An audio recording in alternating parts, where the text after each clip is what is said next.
hoje a gente vai falar sobre a seguinte história. Uma mulher encontra um bilhete do próprio marido endereçado a ela, mas com o seguinte aviso: só abrir depois da minha morte. Só que quando ela encontra isso, ele ainda tá vivo e ela não aguenta de curiosidade e abre o bilhete. A partir de então, ela tem que lidar com uma vida totalmente diferente. Quer saber mais um pouquinho? Então vem comigo. Eu sou a Marina Piva e esse é o Tanto Livro Pra Ler.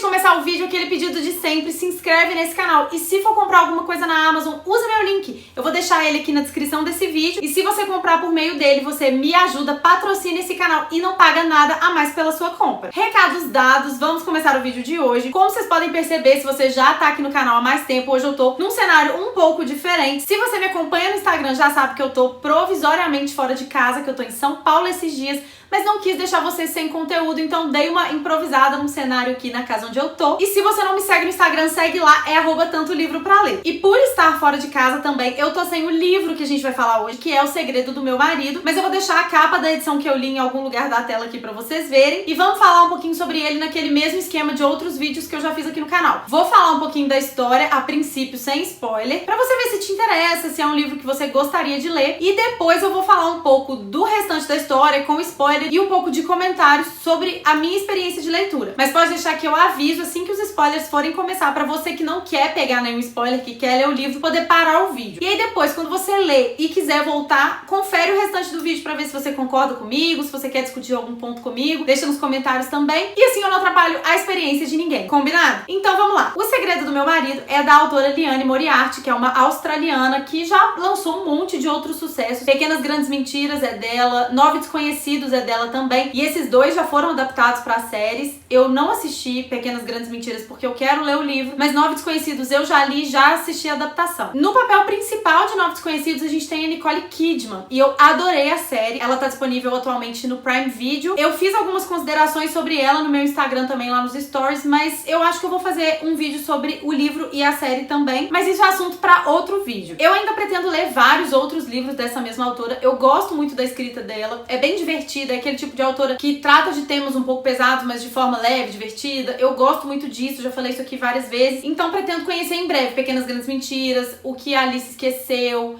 Pequenas Grandes Mentiras, O que a Alice Esqueceu. Enfim, pretendo conhecer vários outros títulos dela, mas gostei muito de ter escolhido pra ler nesse momento O Segredo do Meu Marido, porque eu gostei muito do enredo. A história dele funciona da seguinte forma: nós temos 3 núcleos que a princípio são independentes, mas no decorrer da história eles vão se entrelaçando. O primeiro deles, que dá o título pro livro, é o núcleo da Cecília, que é mãe, tem 3 filhas, mora com elas e com o marido na Austrália. Eles têm uma vida confortável, o pai trabalha muito viajando, ela fica muito em casa com as meninas, mas ela também trabalha. Essas crianças se chamam Isabel, Esther e Polly. E uma delas, que é a Esther, que é a filha do meio, ela é uma menina meio nerd, assim, e ela fica obcecada com alguns assuntos históricos. E ela gosta de saber tudo sobre aquele assunto, faz pesquisa, estuda a fundo. E aí a própria Cecília narra que ela já passou por isso com o Titanic e que no momento que o livro começa, ela tá obcecada com a queda do Muro de Berlim. E ela fica estudando passagens do muro, procurando na internet, tudo que ela consegue achar de informação sobre aquela época, sobre o acontecimento histórico. E aí, conversando com a mãe sobre isso, ela descobre que a Cecília uma vez esteve na Alemanha e comprou um pedaço do muro, ou pelo menos o que eles disseram pra ela que era um pedaço do Muro de Berlim, e ela guardava aquilo em algum lugar. A Esther pede pra ver o pedaço do muro, e aí quando ela sobe numa parte da casa dela, que é tipo um depósito de coisas guardadas da família, ela começa a mexer nas caixas pra procurar o pedaço do muro, e encontra papéis antigos, encontra fotos, e ela vai fazendo reflexões sobre a vida dela. Quando ela encontra, no meio de caixa de contabilidade da família, um bilhete com a letra do marido dela, endereçado a ela, escrito: só abrir na ocasião da minha morte. Ela fica muito intrigada, não abre o bilhete imediatamente, ela leva ele, encontra o pedaço do muro, leva, entrega pra filha dela, mas aquele bilhete fica na cabeça dela. Ela tem uma vida aparentemente normal, ela não consegue imaginar o que possa ser aquele bilhete, e aí um monte de coisa começa a passar pela cabeça dela. O segundo núcleo do livro é o núcleo da Tess, que é uma publicitária que tem uma melhor amiga que também é prima dela, chamada Felicity, e as duas têm uma relação muito, muito próxima. A Tess se casou com um homem chamado chamado Will, que também é publicitário, e os três são sócios de uma agência de publicidade, e eles são inseparáveis, os três. Como a Tess é muito ligada a Felicity, ela passou a fazer parte da estrutura familiar mesmo que eles formam. A Tess e o Will têm um filho, e a Felicity tá sempre por perto. Ela narra algumas passagens da adolescência e tudo mais, elas estavam sempre muito grudadas, e mesmo com o casamento da Tess, isso não muda. Até que um dia a Tess é surpreendida com a notícia de que os dois estão apaixonados. Isso pra ela é um choque absurdo, porque na cabeça deles, eles eram todos uma família, e é como se o Will e a Felicity fossem irmãos. Ela nunca imaginou que eles pudessem enxergar aquela relação de uma outra forma, mas acontece, e eles informam pra ela que eles estão apaixonados e que a princípio eles não sabem o que fazer com aquele sentimento. Ela fica perdida porque a vida dela toda gira em torno daquela relação que eles têm, então ela pega o filho dela, vai pra casa da mãe, que mora na cidade onde o resto da história se passa, e a partir de então a história começa. Esse é só o início, isso não é spoiler. O terceiro núcleo é o núcleo da Rachel, que é uma senhora já idosa, que teve a filha assassinada quando a menina ainda era adolescente, e muitos anos já se passaram, mais de 20 anos, mas ela nunca conseguiu encontrar quem é o culpado pela morte da filha dela. Ela trabalha numa escola infantil, e ela tem sérias desconfianças que o antigo namorado da filha, que namorava ela na época em que ela morreu, é o assassino. Só que ela nunca conseguiu juntar provas com relação a isso, ela nunca conseguiu provar pra polícia que ele realmente matou ela, e ela tem que conviver com ele quase diariamente, porque ele é professor na escola onde ela trabalha. Então a vida dela foi nutrir esse sentimento de ódio por esse homem, sem conseguir comprovar que ele matou a filha dela, e sem descobrir nenhum outro culpado. O caso dela nunca teve um desfecho. Ela também tem um outro filho, que se casou, fez a própria vida, mas ela nunca teve, de fato, uma relação muito próxima com esse filho, porque ela não conseguiu seguir a vida dela de uma forma saudável. Ela vive em torno desse crime que aconteceu, mas ela convive eventualmente com esse filho, e ele dá um neto pra ela chamado Jacob, que é a razão da vida dela no momento que esse livro começa. A única alegria, o único momento de prazer que ela tem na vida é quando ela tá com esse neto, que é uma criancinha de uns 2 anos de idade, e a gente percebe pelas cenas deles que a família é bem estranha pra ela. A única coisa que realmente traz alegria é o neto. Ela também já ficou viúva, e ela tá muito chateada porque ela descobre que a nora dela foi transferida pra Nova York. Eles agora moram na Austrália, então o filho dela vai mudar de país, vai morar muito longe, e provavelmente a vida dela vai perder o sentido mais uma vez. A história vai trocando de um núcleo pro outro, e a gente vai aos poucos conhecendo o desenrolar desses 3 enredos. No início do livro, quando trocou a primeira vez a história da Cecília pra uma outra, eu tive a sensação de que eu ia ficar louca pra voltar na história da Cecília pra descobrir qual era o segredo que tava ali naquele cartão. Só que eu me surpreendi muito porque são 3 histórias muito interessantes, então eu não ficava com pressa de voltar pra Cecília. Não é uma história que foca muito em saber só o segredo. Ela se passa muito na construção do enredo em si, todos os personagens são muito bem construídos, então é uma história que prende como um todo. Até porque a gente descobre o segredo do bilhete antes dos 50% do livro, e o resto é entender como que ela vai lidar com o que ela fica sabendo com aquele segredo. Então eu indico muito, porque apesar do título ser muito comercial, não é uma história que gira só em torno disso, é uma história que traz muita reflexão. Eu vou falar bastante dessas reflexões daqui a pouco, mas se você não quiser spoiler, eu indico porque realmente é uma história que faz a gente pensar muita coisa. Ele foi o livro de dezembro do meu clube de leitura, o CLTLPL. Se você não conhece, eu tenho um clube de leitura coletivo no Instagram. Se você quiser participar, é só me procurar lá no Instagram que eu te explico como que funciona. Mas a nossa reunião sobre esse livro rendeu muito, porque realmente é um livro que traz muita reflexão pra gente. E ele traz algumas histórias absurdas, mas no fundo são situações que poderiam acontecer na vida de todo mundo. São personagens muito humanos, muito reais, que são construídos dessa forma. Então a gente acaba se identificando, não sei se identificando necessariamente com os personagens, mas a gente acaba se colocando no lugar deles muitas vezes. É uma leitura que acrescenta muito, muito, muito. Eu indico muito que você leia se você ainda não conhece. A partir de agora eu vou começar a falar sobre o desfecho do livro, vou falar bastante spoiler. Então se você não conhece o livro e não quer ter a experiência de leitura atrapalhada, para esse vídeo aqui. Eu te agradeço muito por ter ficado até aqui. Se for realmente ler, depois volta nesse vídeo pra assistir o restante, pra ver as reflexões que eu fiz, pra ver se você concorda. Não se esquece de compartilhar esse vídeo com seus amigos, com quem você acha que possa se interessar por esse livro também. Deixa seu like, seu comentário, não esquece de se inscrever nesse canal se você ainda não for inscrito. Me segue lá no Instagram e a gente se vê no próximo vídeo ou no restante desse vídeo aqui num outro dia. Pra você que ficou por sua conta e risco, sabendo que tem spoiler, por favor, gente, eu tenho muito medo de estragar a experiência de alguém, então eu aviso 1000 vezes que tem spoiler. Vamos continuar com os 3 enredos desse livro. Vou chegar até o final, vou comentar o final e falar um pouco das minhas reflexões com ele. Na situação da Tess, a gente vai com ela pra cidade onde a mãe dela mora. Ela tá muito perdida, né? Porque ela nunca existiu praticamente sem a Felicity ao lado dela. A Felicity era uma mulher obesa que passou por um processo de emagrecimento recente. E aí ela descobriu uma nova vida, uma vida diferente, onde ela se vê com muito mais autoestima, muito mais segura de si. A partir de então, ela começa a perceber que ela chamava a atenção dos homens. Quando ela mudou esse comportamento dela, né, de se aceitar e se amar, ela começou a chamar a atenção dos homens. E foi nesse momento que ela acabou chamando a atenção também do Will, que era o marido da Tess. Eles tinham uma dinâmica de família muito próxima, mas essa dinâmica acabou se transformando e a Tess não percebeu. Ela então acredita estar apaixonada por ele e ele por ela, e eles resolvem abrir o jogo com a Tess sem ter acontecido nada. Ela vai com o filho dela pra casa da mãe dela, sem saber o que fazer com aquela situação. E uma vez nessa cidade, que foi a cidade que ela cresceu, ela reencontra um ex-namorado, que é o Connor, que é professor de educação física da escola onde ela vai matricular o filho dela, até pensar no que ela vai fazer. A criança não pode ficar sem escola, então ela vai colocar ele pra estudar na escola onde ela estudou a vida toda, até decidir se ela volta pra Melbourne, que é a cidade onde o marido mora, e o que vai ser feito daquilo. Ao reencontrar o Connor, eles conversam e ela resolve sair com ele, eles começam a ter um caso. Mas fica claro que, assim, apesar de já terem namorado no passado, ela só tá com ele meio que pra dar um troco na traição do marido que ela acredita estar acontecendo naquele momento. Ela quer meio que se vingar do marido. E ela acaba se divertindo com o Connor, porque ele é uma situação muito nova pra ela. Ela tá casada há muitos anos, a relação do casamento dela é como qualquer outro casamento. Dia a dia, trabalho, filho, estresse. E aí, essa relação com o Connor agora é nova. É como se fosse um namoro de adolescente. Mas ela ainda tem muito forte a situação do marido. O livro acontece num período muito curto de tempo, então a gente tem pouco tempo, sabe? Alguns encontros só dos dois. O filho dela começa na escola nova, gosta. Então ela começa a se questionar se o certo não seria ficar nessa cidade mesmo, manter o Liam, que é o filho dela, nessa escola mesmo, se ela não tá gostando do Connor. Mas tudo muito recente ainda. Enquanto isso, a gente não sabe o que tá acontecendo ao certo com o marido e com a Felicity lá na casa antiga deles. A situação da Rachel é que o filho dela vai se mudar pra Nova York e ela fica falando sobre a morte da filha, sobre como que as coisas aconteceram. Aí a gente vai ter mais detalhes da história do assassinato no decorrer do livro, porque no início não fala muito. Ela foi encontrada numa praça, num parque de uma praça, ela tava com manchas roxas no pescoço e com um tercinho na mão. E aí a polícia encontrou o corpo, ela já tava sem vida. Eles nunca souberam ao certo quem era, interrogaram todas as pessoas da época. E um dos interrogados foi o Connor, que é esse professor de educação física que tá namorando a Rachel, que ele era namorado da Jane na época, que foi a menina assassinada. E aí os dois núcleos se relacionam, né? Porque o Connor tá presente nos dois. A Rachel acredita que o Connor foi o responsável pela morte da Jane. Ela acredita que ele matou porque ela nunca gostou dele, ela não tem uma simpatia por ele desde sempre. E ela encontra um vídeo na casa dela, feito em casa mesmo, tipo uma gravação caseira da Jane com ele. E no vídeo ela acredita que ele olha pra ela com uma cara meio ameaçadora, assim. Ela até leva na polícia esse vídeo pra ver se consegue incriminar ele. E a polícia fala que, mais uma vez, não é nada suficiente.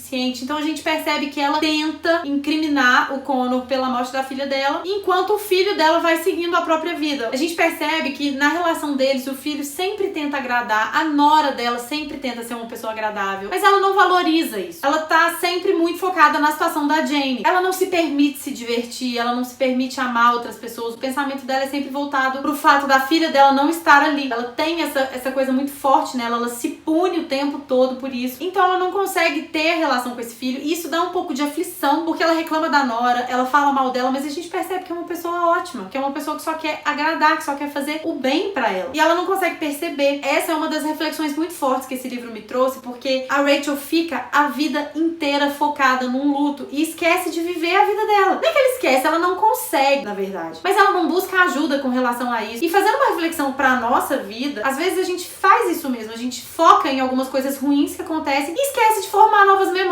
Às vezes com coisas muito menores, né? Muito menos trágicas. Às vezes a gente foca em coisas ruins e esquece de viver coisas novas boas. Esquece de se permitir novas relações. Acaba não percebendo tanto de coisas boas e pessoas boas que estão ao nosso redor. Tem uma cena que me chamou muita atenção nesse livro, que é quando ela vai visitar o lugar onde a filha foi encontrada. Ela faz isso todo ano sozinha. E aí tem um ano que o filho pede pra ir com ela. E aí ali ela percebe que ele sofre muito e ela se pergunta, será que ele sofreu esses anos todos? Será que essa mulher que tá do lado dele ajudou ele a superar esse trauma? E assim, você vê que é a primeira vez que ela tá se perguntando isso, sei lá, 20 anos depois. E é óbvio que ele sente, é óbvio que ele ficou traumatizado. Ele era um menino novo na época que a irmã dele morreu. Então você percebe que ela foi uma mãe completamente ausente no trauma do filho. Teve que se virar sozinho. E se virou muito bem. Ele é uma pessoa muito boa, ele construiu uma família muito sólida. Ela podia ter tido uma vida legal ao lado dele, podia ter construído memórias boas ao lado dele, e ela simplesmente não faz isso. Então fica a reflexão pra gente de perceber que apesar de coisas ruins acontecerem o tempo todo, boas, coisas boas também acontecem. Talvez seja importante a gente deixar outras coisas boas chegarem. Se a gente se fechar só na coisa ruim, a gente não vai ser feliz, não tem como. Com relação à história da Tess, ela vai se envolvendo com o Connor, que é esse namorado, e vai vivendo coisas ótimas com ele, mas aí ela começa a narrar um pouco de como era a relação dela com a Felicity. E a gente vê que era uma coisa completamente tóxica. Ela era uma menina muito tímida, então ela não conseguia conviver muito com outras pessoas, e ela se fecha só no núcleo, ela e Felicity. E a Felicity, por ser uma menina obesa, com muitos problemas de autoestima, acaba se fechando também, e as duas são só as duas, elas não deixam ninguém entrar. E por serem muito à margem de tudo que acontece, elas criticam tudo. Elas não acham ninguém bom o suficiente pra conviver com elas, e elas acabam se isolando de uma forma que quando a Tess arruma um namorado, que é o Will, um outro namorado, né, porque o Connor, a Felicity nunca gostou, quando ela arruma um outro namorado, ele acaba sendo o único homem que as duas convivem. A Felicity não chega a conviver com ninguém, então desde o início ela se apaixona pelo namorado da Tess, nunca deixou isso ser colocado pra fora, até porque ela não se achava capaz de nada naquele momento, que ela não se amava o suficiente pra isso, e aí as duas criaram uma coisa completamente doentia, porque a Tess também não achava que ela era capaz de ter uma vida própria, ela achava que a Felicity era como se fosse uma parte dela, então nunca achou estranho o fato delas serem só as duas. Aquilo era muito cômodo pra Tess também, porque tudo que ela precisava, a Felicity estava sempre ali, então foi criada uma relação muito estranha entre as duas, uma relação de autodependência muito forte. Isso chegou a tal ponto de levar as duas a se apaixonarem pelo mesmo homem, e quando a Felicity cria uma vida pra ela, ela já tem o amor, que é o Will. Então ela percebe que ela começa a conseguir chamar a atenção das pessoas e começa a tentar chamar a atenção do Will, de uma forma até inconsciente, assim, é uma coisa que ela faz pra ver se consegue, pra se sentir poderosa, e consegue. E o Will é um cara que tá passando por uma crise de meia-idade, que tá perdendo cabelo, que acha que tá ficando velho, né, uma situação que muitos homens passam, e começa a aceitar o charme da Felicity, o charme que ela tá jogando pra cima dele. Só que ambos acham que eles estão num terreno inofensivo, que eles são família, e que ali é seguro dar uma flertada, que não vai acontecer nada, quando a situação foge de controle. Então a gente percebe que é toda uma construção pouco saudável. Quando a gente entende essa situação, a gente entende que ela também estava errada desde o início de nutrir essa relação com a Felicity. Então, acompanhando isso, é mais uma reflexão que a gente faz. Quando eu comecei a criar conteúdo na internet, eu tinha muito medo do que as pessoas iam falar, muito medo do julgamento. Eu já falei aqui em outro vídeo, já falei no Instagram várias vezes, que o Instagram era anônimo até quando eu comecei. E quando eu comecei a fazer, eu percebi que era um medo que me paralisava de fazer uma coisa que eu realmente queria, e uma coisa que hoje eu faço com muito prazer. E às vezes a gente fica mesmo assim, né, à margem da situação, com medo de fazer também e de ser criticado. Só que isso na maioria das vezes não faz nenhum sentido. Se você ficar com medo de crítica, ficar com medo de fazer as coisas, você vai ficar nessa situação das duas. Situações de não conseguir construir nada, de não conseguir evoluir nunca em nada, porque você sempre ficou com medo do julgamento dos outros e perdeu tempo demais criticando os outros. No final das contas, eles não ficam juntos, na verdade, eles nem chegaram a ter um caso, eles só se apaixonam, mas eles contam pra Tess antes de tudo acontecer, e quando ela vai embora, eles não conseguem se relacionar de fato. Eu achei essa parte até meio forçada, porque eu acho que eles não chegariam a contar pra ela se não tivesse acontecido nada. O pessoal do grupo, quando a gente conversou, até levantou isso também. Mas ok, eles não se relacionam de verdade. E quando eles vão conversar, quando o marido volta, né, pra conversar com a Tess, eles reatam, ela termina o livro com ele, muito em função da vida que já estava construída, do filho, do casamento e tudo mais, mas também porque ela ama ele, ela quer continuar com ele, ela meio que entende a parte de culpa dela na criação dessa relação, então ela resolve voltar pra ele. Algumas pessoas gostaram desse final, outras não. Eu achei um final muito real. Eu achei que ela mesma percebe que ela tava tão empolgada com o Connor porque era um relacionamento novo, porque ela ainda não tinha colocado as responsabilidades do dia a dia ali no meio. Ele não era o amor da vida dela, ele foi só um namorado do qual ela nem se lembrava direito. A gente até comentou que se fosse um final de um livro de romance mais água com açúcar, ela teria terminado com esse namorado, teria descoberto que a paixão da vida dela na verdade era ele. Mas isso é um livro real. Então ela enxerga que aquilo tudo é só uma paixão muito baseada na vingança também. A prima vai embora, muda de país, ela fala que ela precisa reconstruir quem ela é, longe da Tess. E o desfecho da Cecília, que é o principal da história toda, é o seguinte, pra quem não leu e não se importa com spoiler, ela abre o bilhete. Antes de abrir, ela fala pro marido que ela encontrou e ele tava viajando, e aí do nada ele viaja de volta correndo, só pra provavelmente impedir ela de abrir o bilhete. Quando ele chega lá, ela ainda não leu, eles conversam normalmente, ele tenta procurar o bilhete pra ver se consegue esconder. Quando ele vai fazer isso, ela resolve abrir e descobre que ele é o assassino da filha da Rachel. Ele era namorado escondido dela na época que os dois eram adolescentes, adolescentes. Só que ninguém sabia que eles namoravam, porque ela pede pra manter o namoro em segredo, porque a família dela era muito religiosa e provavelmente não aceitaria que ela namorasse com ninguém. Ela inventa isso pra ele, né, na época. E ele acredita, eles começam a se relacionar totalmente em sigilo, ninguém sabia. E aí, no decorrer da história, a gente descobre que ela fez dessa forma porque ela achava que ele era muito pra ela, que ele era muito bonito, muito perfeito, e que ela nunca conseguiria, de fato, ter uma relação saudável com ele, porque provavelmente ele não queria de verdade nada com ela, é isso que ela acredita. E ela tá entre ele e o Connor. Ela tá meio que tendo um caso com os dois, só que ela resolve que o Connor era mais a realidade dela, que ela ia ficar realmente com ele, que ela ia terminar com o John Paul, que é o marido da Cecília, e ela vai ao encontro dele, ninguém sabia de nada, encontra com ele na praça onde ela foi encontrada morta e termina com ele. Só que ela tinha uma questão que ela ria quando ela ficava nervosa. E quando ela foi terminar com ele que era um cara acostumado a ter tudo, a ter todas as vontades dele atendidas, e não era acostumado a ser contrariado, ela fala que ela tá com outra pessoa, que ela vai seguir a vida dela com outra pessoa. Ele fala que ele tá chateado e tal, e ela ri. E aí ele tem um rompante de ódio e pega no pescoço dela, aperta, só que ele se surpreende, porque ela cai muito rápido. E ele não sabia o que fazer, cobriu ela lá e fugiu. Ele fala pra Cecília que ele nunca se entregou porque ninguém nunca chegou até ele, que se a polícia questionasse, se ele fosse interrogado, ele iria confessar. Só que ele não teve a força suficiente pra ir até a polícia e confessar, e ninguém sabia da relação dos dois, então ninguém nunca imaginou que pudesse ser ele. Só que quando a Cecília descobre isso, ela descobre que ela é casada com um assassino, ela conhece a Rachel, eles moram na mesma cidade, as 3 filhas deles estudam no colégio em que ela trabalha, e ela fica com uma questão muito forte, que é: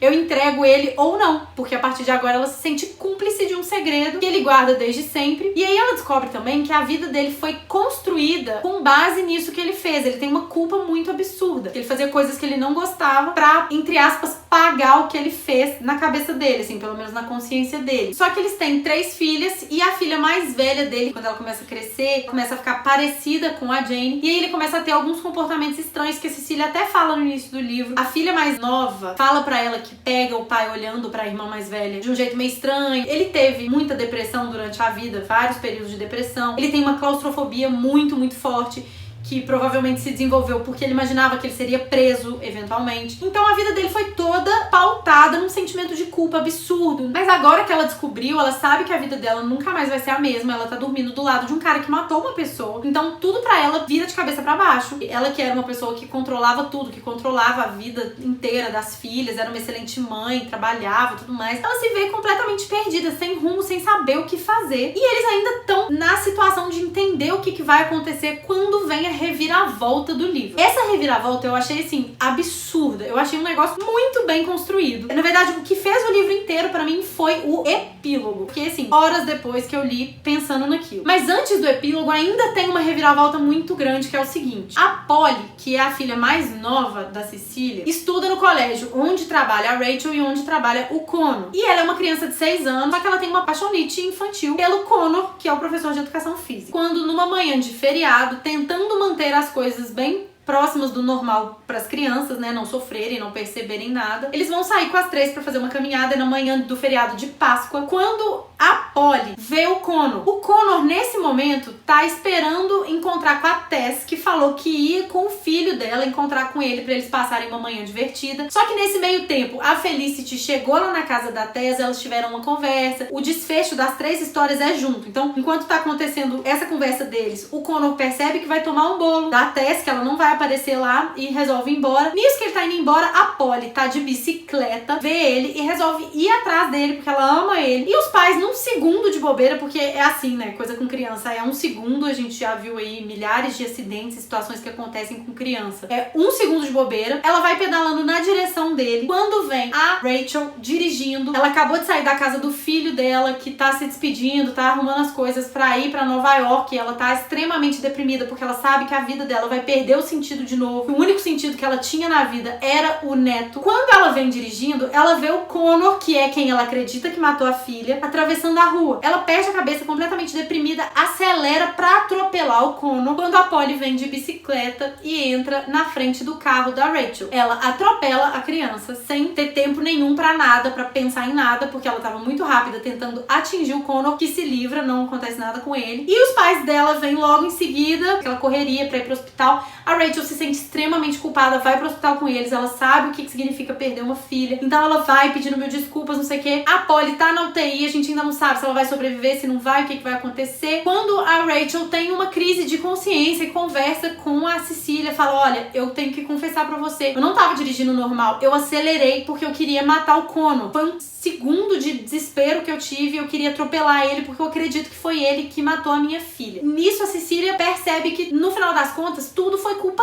dela, porque se ela tivesse contado pra Rachel que na verdade foi o marido dela que matou, ela não teria acelerado em cima do Connor e não teria acidentalmente pegado a filha dela. Então isso tudo volta pra ela numa forma de karma, assim, né, que ela guardou o segredo, ela não conseguiu contar, ela de certa forma tentando preservar a família dela, manteve o desespero de uma outra família e aí acabou trazendo esse desespero pra dentro da casa dela, porque agora a filha dela tá lá correndo risco. Depois a gente descobre que a Polly não morre, mas ela vai perder um braço, vai passar lá por um monte de cirurgias, vai precisar de prótese, vai ter um longo caminho pra se recuperar. E aí fica esse pensamento de que se ela tivesse contado, isso não teria sido assim. Aquilo tudo se mistura e ela acaba falando pra Rachel que foi o marido dela que matou a Jane. A Rachel fica muito confusa com aquilo tudo também, mas resolve que naquele momento, pelo menos, naquele momento ali do hospital, ela não vai chamar a polícia porque ela sabe que a filha dele precisa dele. Então ela tem, assim, uma atitude muito bonita, né, de clemência, de piedade, e resolve que, pelo menos naquele momento, ela vai agir dessa forma. E, assim, a forma com que isso tudo acontece, os sentimentos envolvidos, o tanto que a Cecília tem certeza de que a culpa daquele acidente é deles, não da Rachel, que acelerou. Esses diálogos todos trouxeram muitas reflexões pra mim. Eu achei muito bem construído, muito bonito. Foi uma reviravolta, assim, que eu não imaginava realmente que ia acontecer, porque, na verdade, ele não segue a vida dele só com a consciência dele e pronto, não. A vida trouxe pra ele um desfecho trágico, né? A vida se encarregou de puni-lo na mesma moeda que ele fez com a Rachel, que é por meio da filha dele. E mais uma coisa que eu pensei muito também foi que ele não tinha intenção de matar a Jane, ele deixa isso muito claro, assumiu total o risco de matar, mas dentro dele ele não queria, assim como a Rachel, que também acelerou pra matar outra pessoa, mas dentro dela ela não queria atropelar aquela criança, então também foi meio que sem querer. Então são sentimentos muito parecidos envolvidos ali e que ele vai levar o karma pro resto da vida dele, né, de saber que ele fez o mal e o mal voltou pra ele. Então assim, isso tudo se fechou na minha cabeça de uma forma que eu achei brilhante, eu achei muito legal. Mas o epílogo é o ponto do livro, assim, que explodiu a minha cabeça. Quando eu cheguei nesse ponto, já tava muito incrível a história pra mim. Só que aí vem o epílogo, transformou mais ainda essa história e deixou tudo muito melhor. No epílogo, ela traz um pouco do futuro de todo mundo e um pouco do que teria sido a vida de todo mundo. Ela fala que, primeiro, a Tess tem um segundo filho, só que ela sabe que ele é muito parecido com o Connor, que é o caso que ela teve naquele verão e ela nunca contou. E aí ela sempre tem aquela dúvida na cabeça de quem será que é o filho, porque foi logo depois daquilo que ela descobriu que ela tava grávida. A Felicity tá com o marido francês, parece que eles foram morar na França. Na situação da Rachel, ela fala que vai tirar passaporte, que ela vai encontrar com eles lá em Nova York, e ela vai viver mais feliz com o filho, sabe? Vai conviver mais com esse filho, e junto com o neto também e tal, ela vai se aposentar, encontrar um pouco de felicidade, sair daquela escola.